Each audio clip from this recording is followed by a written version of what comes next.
bayanin yadda zaka canza sunanka a Pi Network.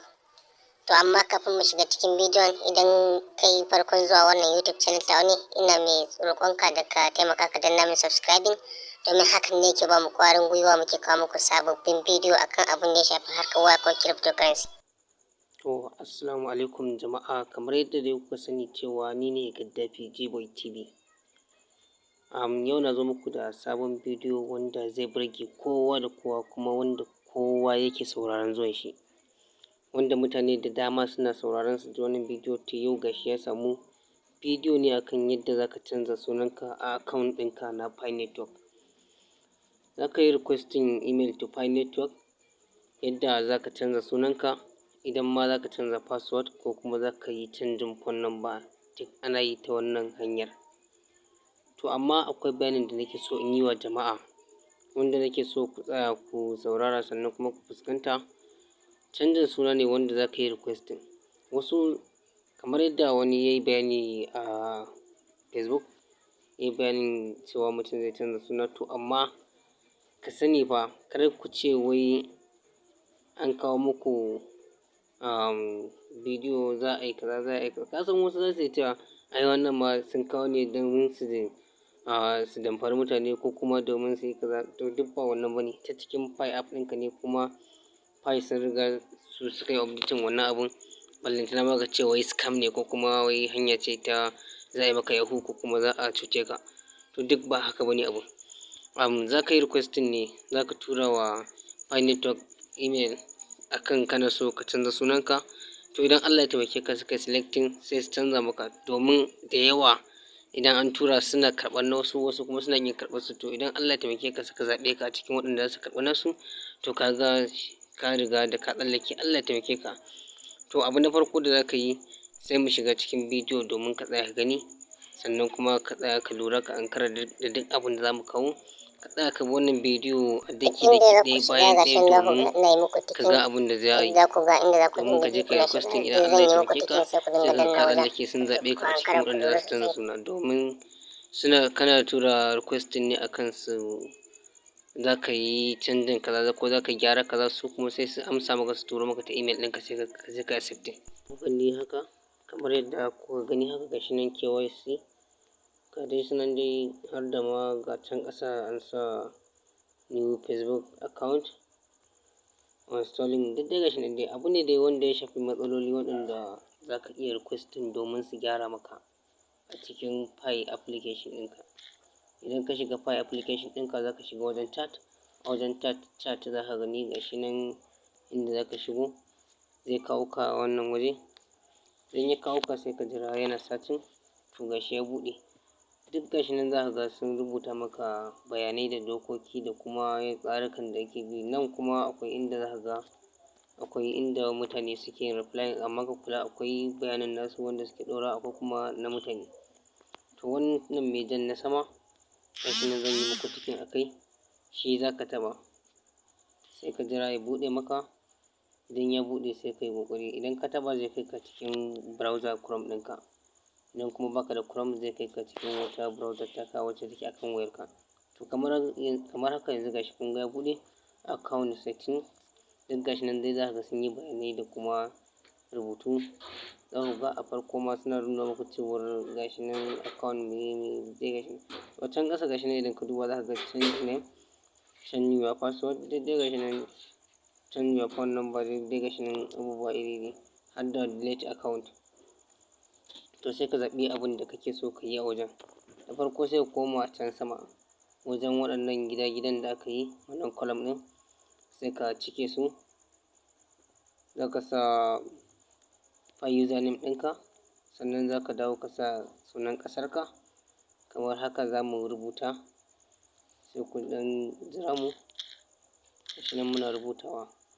Sai ka sa username ɗin da yake a jikin Pi application ɗinka, wanda kake so ka canza wa suna kenan. Idan ka sa username wanda kake amfani da shi wajen inviting, sai ka koma ƙasa. A ƙasa za ka sa sunan ƙasarka, Najeriya kenan, mu da muke in Najeriya. Idan kuma kai ba ɗan Najeriya ba ne, sai ka nemo ƙasarka wacce kake a ciki, sai ka sa. Sannan idan ka gama, sai ka dawo nan ƙasa, nan ƙasa za ka sa kwanan ka nawa da buɗe wannan application ɗin, ko kuma wata nawa ka yi, ko kuma sati nawa ka yi da buɗe shi, ko ma a zancen shekara. To sai ka faɗi iya adadin kwanakin da kake ganin ya yi. To mu bari mu zaɓa mu sa 50 days. To sai ka dawo ƙasa, sai ka yi ticking. Za ka yi ticking a inda kake ganin kake da matsala. Idan canjin name ne, idan canjin phone number ne, idan canjin security password ne, ko deleting account, duk kowanne sai ka zaɓi ticking ɗin da za ka yi. To mu dai mun zaɓi canjin name. Sai mu koma mu ɗan duba mu ga me muka manta, ko abin da muka manta. To nan wajen inda za ku ga sun sa description of issue, to kawai in ka ga dama ka ƙyale shi kawai, ba sai ka tsaya kana wani wahalar da kanka wajen cike shi ba. Ko da baka cike ba, idan sun tashi sun ma requesting a email ɗinka, kawai za ka shiga ta ciki ne direct, kawai ka yi abin da za ka yi. Duk abin da za ka yi, gyara ne ko canjin wani abu, sai ka yi a lokacin ba tare da wata matsala ba. To sai ka dawo ƙasa, sai mu ɗan jira. Ok, gashi nan ya kai mu wajen deleting, ba delete zamu yi ba, kar ku janyo mun asara. To mun koma sama, sai mu ɗan jira tukunna, sai mu koma ƙasa, sai ka sa email ɗinka, email ɗin da kake so a turo maka wannan saƙon na gyaran suna kenan. Ba wai dole wai sai email ɗin da ka sa a cikin file ɗinka ba, tunda wasu ma sun yi requesting da email, wasu kuma ba su yi ba. To sai ka zaɓi email ɗin da kake ganin kawai za ka iya sawa a wajen, sai ka sa kawai, sai ka tura musu. Sai mu jira yana connecting. To gashi nan sun kawo mana wannan column ɗin, sun ce we selecting all image with palm trees. Suna yin wannan ne domin su bambance kai ba saƙago ba ne, saboda saƙago in an ce mai selecting, to ba zai iya gane me zai selecting a ciki ba, kawai tarkatawa zai kawai barin shi. To sai ka danna.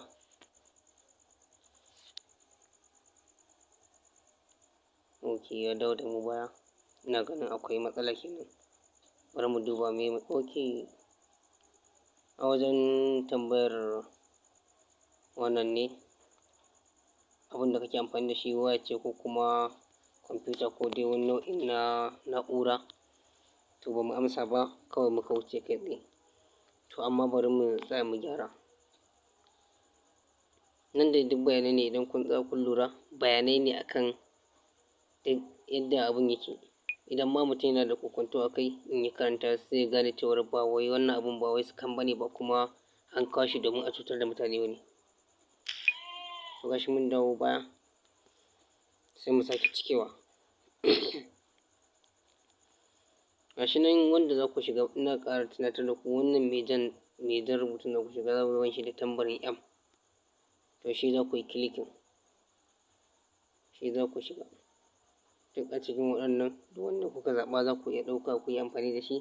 Gasu nan guda uku a jere, sai ku zaɓi wanda kuke ganin ya yi muku, sai ku shiga. Amma me ku tabbatar mai wannan tambarin M ɗin ne. Gaddafi Jiboyi TV. To ina dai ƙara sanar da ku, kar ku manta ku danna min subscribing, domin hakan shine ke bani ƙwarin gwiwa wajen kawo muku sababbin bidiyo akan abin da ya shafi harkar waya ko harkar cryptocurrency.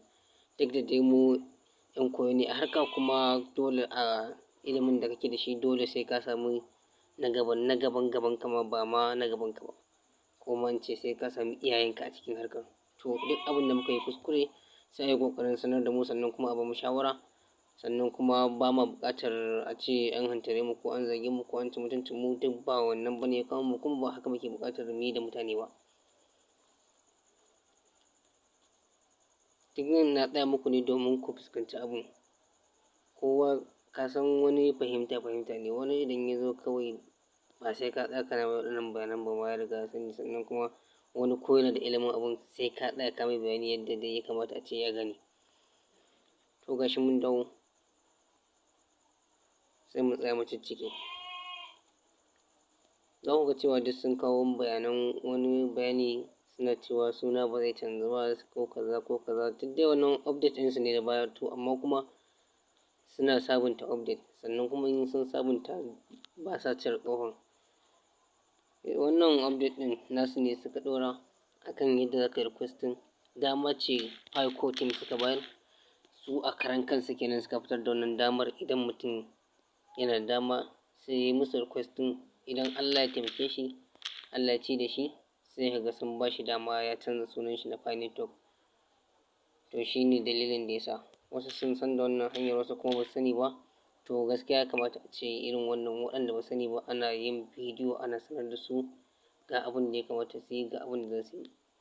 Saboda wani ma ko ka gaya mai bai san ma ya zai yi ba, to dole sai ka masa bidiyo, ka masa practical. To in ka masa wannan insha Allah cikin sauƙi zai yi komai ya tura musu. Sannan kuma idan ka tura, in Allah ya taimake ka, cikin awanni kawai sai ka ga sun amsa maka. Amma mafi dai tsayin abun zai ɗauki sati ɗaya ne, kuma gashi yanzu muna tunkarar KYC. Gashi mun cike, ok, na cika ku da surutu. Mun cike kuma gashi ya wuce da mu. Sannan kuma gashi nan za ku ga su rubuta mana thanks, your referral pin. Ok, yawwa kun gani gashi nan har da lambobi sun bani, yanzu na yi screenshot. Sannan kuma zan koma cikin email ɗina in ga message ɗin da suka yi mun. Kai ma da kayi inda sun nuna maka wannan thanks, your referral pin, your reference Pi Network, ga wasu lambobi nan ina ganin sai ƙanana ne saboda bidiyon ya ɗan yi zooming da yawa. To bari mu yi searching mu gani ga ma cikin Gmail. Yawwa gashi nan kun gan shi nan, email request Pi Network. To kun ga email ɗin da suka yi mun, suna tabbatar da cewa sun karɓa kuma sun gani. Sannan kuma sai in jira zuwa lokacin da za a amsa mun. To da yake ni ba wani canza suna zan yi ba, na dai ne domin nuna mutane. To kai idan ka yi ka tsaya a hakan zuwa 'yan kwanaki ko kuma 'yan awanni, za su tura maka request a email ɗinka. Za su baka yadda za ka yi ka canza sunan, za ka sa sabon suna, sannan za ka ajiye musu tsohon sunan da kake so a cire. Sannan idan ka yi requesting, Allah ya taimake ka sai ka ga sun amsa kuma sun canza maka ba tare da wata matsala ba. To na gode, ni ne Gaddafi Gboy TV, ina ƙara sanar da ku kasance tare da mu domin za mu dinga kawo muku sababbin bidiyo akan abin da ya shafi harkar cryptocurrency da kuma duk wani update na Pi Core team na Pi Network. Insha Allah za mu yi ƙoƙarin zaƙulo muku su, sannan kuma za mu duba ingancin abu da tabbacin abu kafin mu ɗora muku shi. Duk da dai cewar mu ma 'yan koyo ne a wannan harka. To muna fatan idan an ga kuskure a yi ƙoƙarin gyara mana, kuma ba wai muna buƙatar a hantare mu ko a zage mu ko a ci mutuncin mu bane, kuma ko a kalle mu a matsayin waɗanda suke so su cutar da al'umma. Duk dai abu ne wanda muke so mu ga cewa mun taimaki 'yan uwanmu ba tare da sun yi asara ba. Na gode.